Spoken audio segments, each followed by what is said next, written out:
On Wednesday, a court ordered the extradition of the WikiLeaks founder to the U.S.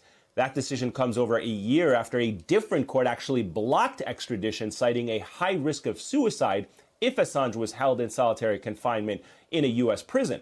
The extradition is not a done deal just yet, though. The order first needs the signature of Home Secretary Priti Patel.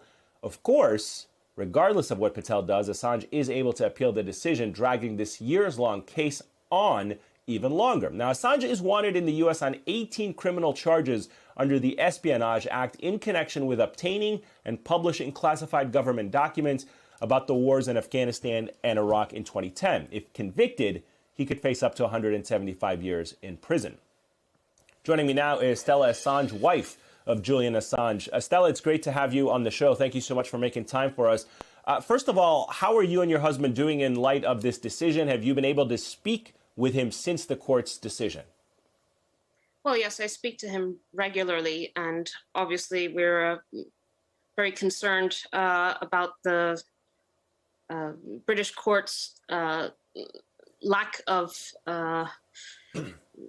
willingness to be able to withstand this atrocious political prosecution. And the reality is that the case will most likely end up in the United States within the next year. Your husband's fate, as I mentioned, now lies in the hands of a Home Secretary, Priti Patel. She is a somewhat controversial figure, to say the least. She once resigned a previous cabinet position over unauthorized meetings with Israeli officials. More recently, a bullying inquiry found evidence that she had broken the ministerial code of conduct, yet she has retained her current position. How concerned are you for her decision? And if she upholds the ruling, how long are you willing to battle this extradition in the UK?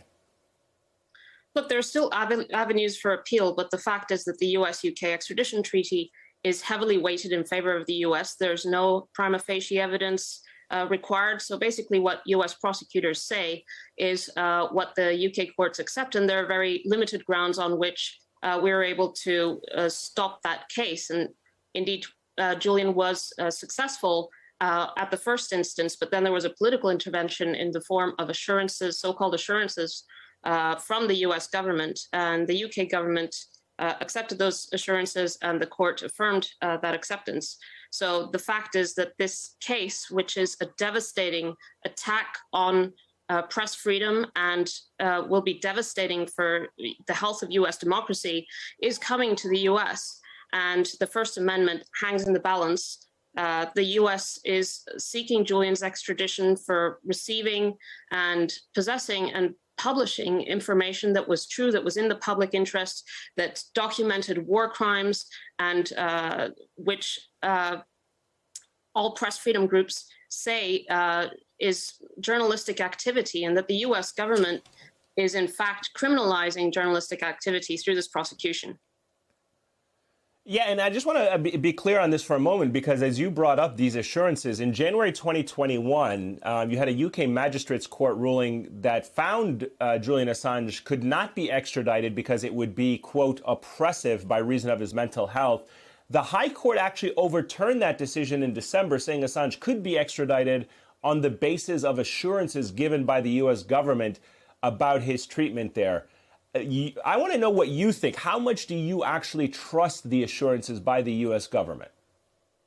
Well, they're not assurances at all. You just have to read the letter from the US government. Basically, the US government reserves the right to inflict the very torturous treatment that the UK courts say will kill Julian, that will be so oppressive, they will drive him to suicide. And it's in the very wording of the US assurances that they reserve the right to treat him this way, to put him under SAMS, to put him in ADX Florence. And they accepted the UK, the medical experts' evidence that those conditions would kill him. So frankly, the UK High Court's decision is scandalous and absurd. But the fact is that this was a political intervention. This is a political case. Julian is accused of a political offense under the Espionage Act. This is a piece of legislation that was dusted off because the Trump administration decided to go after the press by prosecuting a publisher as a publisher, not as a whistleblower, for journalistic activity.